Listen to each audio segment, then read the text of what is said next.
ये थी इस वक्त की सबसे बड़ी खबरें, लेकिन चलिए आपको मिलवा देते हैं अपने एक्सपर्ट से जो आपकी मदद करेंगे। लेकिन उससे पहले मैं आपको एक चीज़ दिखाना चाहता हूँ। देखिए, हमारे जितने भी मेहमान हैं सब मेहनत करके आते हैं इस शो पर, और कोशिश यही होती है कि आपका मुनाफा किस तरह से ज़्यादा हो सके। इंडिया बुल्स हाउसिंग के ऊपर देखिए हमारे दो एक्सपर्ट्स ने इसी शो में आपको राय दी थी। तो सबसे पहले वो सुनिए क्या बात की थी, और उसके बाद फिर आपको बताता हूं आज के मेहमान हमारे कौन से।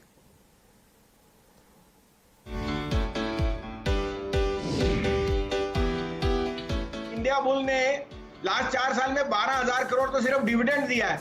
मुझे लगता है हाउसिंग में वापस डिमांड स्ट्रांग है और mortgage lenders will do very well because yields have fallen. तो 150-52 का भाव है, इसमें भी 200 का टारगेट है। इंडिया बुल हाउसिंग फाइनेंस पहला ट्रेड था, इसे अगर डिप में मिले तो इसे बाय करके चले। 180 का पोजिशनल टारगेट है इंडिया बुल हाउसिंग फाइनेंस में। आई बुल हाउसिंग 30%, क्या जबरदस्त मूव आपने यहाँ पर आते हुए देखा है आज के ट्रेड में।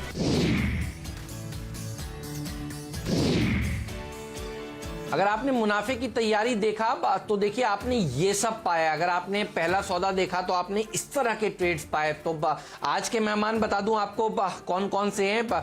आप 8 बजे से 10:30 बजे तक दमदार एक्सपर्ट्स देखेंगे हमारे साथ।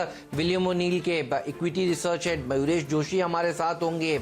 इसके अलावा LFS ब्रोकिंग के राजेश सतपुते तो होंगे ही हमारे साथ। मोतीलाल ओसवाल फाइनेंशियल सर्विसेज के वाइस प्रेसिडेंट चंदन तापड़िया और सेंक्टम वेल्थ मैनेजमेंट के वाइस प्रेसिडेंट आशीष चतुर्मोहता भी हमारे साथ रहने वाले हैं। और हर्षदा, क्या जबरदस्त रैली देखने को मिली थी इंडिया बुल्स हाउसिंग में। इनफैक्ट सारे के सारे रियल एस्टेट शेयर भी भागे थे। तो बीते ट्रेडिंग सेशन में एक जबरदस्त एक्शन था, और वो ज्यादातर स्टॉक्स जो भागे देखे उनकी चर्चा सुबह सुबह इस शो पर मुनाफे की तैयारी पर हुई थी। जी हाँ, यहीं पर हम ट्रेंड सेट करते हैं कि कौन सी बड़ी खबरें हैं जिस पर आज सबसे ज्यादा एक्शन देखने को मिलेगा, और किन स्टॉक्स में फिर आप ओपनिंग ट्रेड के लिहाज से ही अच्छी खासी तेजी या मंदी की पोजीशन बना सकते हैं। तो चलिए आज की तैयारी में सबसे पहले ग्लोबल क्यूज कैसे हैं उस पर बात कर लेते हैं। हेमंत और नीरज हमारे साथ है। नीरज, साफ तौर से जैसे जैसे इकोनॉमियां खुल रही हैं, ये कोविड के केसेस एक रिसर्जेंस दिखा रहे हैं, यही चिंता खाती जा रही है ग्लोबल मार्केट्स को इस समय। बिल्कुल सही कह रही हैं आप।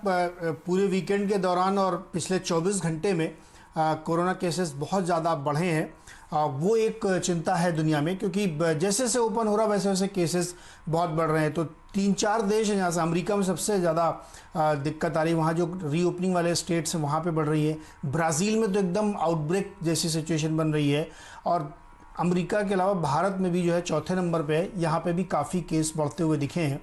तो ये एक पूरे ग्लोबल में एक सेंटिमेंट के तौर पे कह सकते हैं आपकी तनाव की स्थिति है कि बहुत सारे लोग ये देख रहे हैं कि बहुत ज़्यादा नंबर ऑफ़ केसेस बढ़ रहे हैं। भारत में अगर आप खास तौर पे देखें तो दिल्ली और मुंबई में सबसे ज़्यादा केसेस बढ़े। दिल्ली इस समय नंबर 1 पे है नंबर ऑफ़ केसेस के इंक्रीमेंट में, यानी रन रेट वहाँ का बहुत ज़्यादा है। और कुछ ही दिनों में मुझे लगता है दिल्ली मुंबई को बीट कर देगा, क्योंकि यहाँ 66,000 है, वहाँ 59,000 हैं। तो जस्ट मैटर ऑफ 2 डेज़। तो ये एक कंसर्न भारत में भी है और अमेरिका में भी है। और इसी बीच ग्लेनमार्क की, सिप्ला की, उन दवाओं की भी चर्चा हो रही थी जो नई उन्होंने लॉन्च की हैं, और वो एक तरीके से लिमिटेड यूज़ के लिए हैं कोरोना के केसेस में। तो ये एक कंसर्न है। दूसरी 2 और छोटी छोटी खबरें हैं। एक ये कि पोल्ट्री बिजनेस ग्लोबली आप देखिएगा शेकन होता हुआ दिखेगा, क्योंकि टाइसन फूड के इंपोर्ट पे चाइना ने बैन लगा दिया है, क्योंकि वहाँ के एक प्लांट में 100 लोग कोविड पॉजिटिव पाए गए, तो उसके बाद से बैन लगा। दूसरा, चाइना में रेट इंटरेस्ट का भी आज डिसीजन है, तो वो भी इंपॉर्टेंट होगा। तो इन्हीं 3 खबरों के बीच में ग्लोबल मार्केट आपको ट्रेड करता हुआ दिखेगा। बात है तो ग्लोबल मार्केट्स आपसे ये अपडेट है। और नीरज, चाइना में स्थिति, बॉर्डर पर स्थिति जो है वो तनावपूर्ण मगर नियंत्रण में है अभी। बिल्कुल आपने सही जुमला ही यूज़ किया है कि तनावपूर्ण बहुत है, नियंत्रण में है। और ये स्थिति तब तक पूरी तरीके से ठीक नहीं होगी जब तक एक राउंड की क्लियर कट बात नहीं हो जाती। अभी भी दोनों तरफ से बहुत फायरी स्टेटमेंट देखने को मिलते हैं। ग्रुपिंग की खबरें हैं कि बांग्लादेश को भी वो करने की कोशिश कर रहा है चाइना, नेपाल ने अपना मैप बदला ही है। तो अभी भी बहुत कुछ अंदर चीज़ें चल रही हैं, पूरी तरीके से क्लैरिटी नहीं है। और उसको अगर आपको समझना है तो आप गोल्ड देखते रहिए, गोल्ड हाईज पे फिर से पहुंच गया है। तो जैसे जैसे जियोपॉलिटिकल टेंशन बढ़ता है गोल्ड बढ़ता है। तो मैं गोल्ड को ट्रैक करिए, बॉर्डर अपने आप आपको समझ में आएगा कि क्या चल रहा है।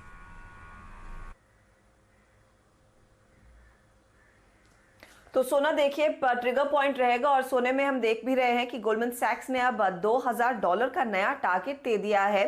तो ये कमोडिटी होगी जिसमें अच्छा खासा तेजी का मूव देखने को मिलेगा।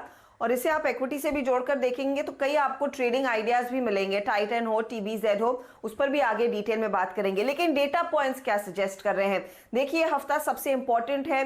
जून सीरीज में हमने देखा था बहुत बढ़िया मोमेंटम, आपको याद होगा मई के अंत में और जून के पहले दिन हमने यही कहा था कि 9000 से 10000 का दायरा इस सीरीज के लिए सबसे अहम रहेगा। और ज्यादातर समय हमने 10000 के करीब ही बिताए हैं, 10000 के ऊपर बिताया है। तो ये एक्सपायरी के लिए क्या तैयारी बनती दिखाई दे रही है वो समझ लेते हैं। वीरू हमारे साथ जुड़ गए हैं। वीरू, हमने ये भी नोटिस किया है पिछले सत्र के मोमेंटम में FIIs की ओर से खरीदारी अच्छी आई है कैश मार्केट में। इन्होंने इंडेक्स फ्यूचर्स और साथ ही साथ स्टॉक फ्यूचर्स में भी तेजी की पोजीशंस ली हैं। डोमेस्टिक इंस्टीट्यूशंस थोड़ी सी मुनाफा वसूली कर रहे थे।